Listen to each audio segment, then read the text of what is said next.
দেখুন, চা খেতে কিন্তু আমরা সবাই খুব ভালোবাসি, আর এরকম ওয়েদার চেঞ্জের সময় গলা ব্যথা, ঠান্ডা লাগা, মাথা ব্যথা তো হয়েই থাকে। তাই এই সব কিছুর জন্য আমি একটা মশলা টি রেসিপি নিয়ে আজকে চলে এসেছি। এই চায়ের মধ্যে যে মশলাগুলো ব্যবহার আমি করেছি সেগুলো কিন্তু শরীরের জন্য খুব ভালো। বাই দ্য ওয়ে, আমি আপনাদের Trisha, welcome to my channel Trisha সেসি ট্রিটে। আর আজকে আমি বানাচ্ছি মশলা চা। তো চলুন শুরু করা যাক। চায়ের জন্য প্রথমেই আমরা একটা মশলা বানিয়ে দেবো।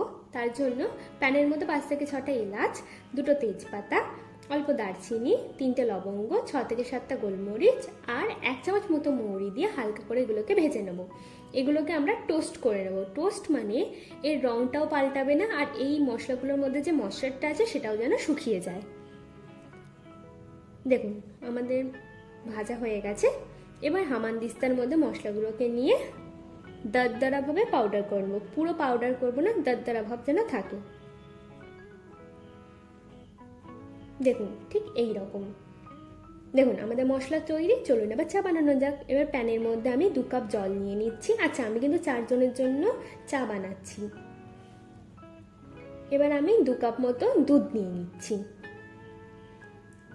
এবার এতে 4 চামচ মতো চিনি, আপনারা কম বেশি আপনাদের মতো করে নেবেন, আর 1 চামচ মতো মশলা দিয়ে দেবো। দিয়ে ভালো করে মিশিয়ে নিচ্ছি। এবার এর মধ্যে 4 চামচ মতো চা পাতা দিয়ে ভালো করে আমরা ফুটিয়ে নেব। দেখুন, আমাদের চাটা খুব ভালোভাবে ফুটে গেছে। এবার এটাকে ছেঁকে নিচ্ছি আমি। আর ছেঁকে নিয়ে সার্ভ করলেই আমাদের মশলাটি একদম রেডি। খুব সহজ না রেসিপিটা?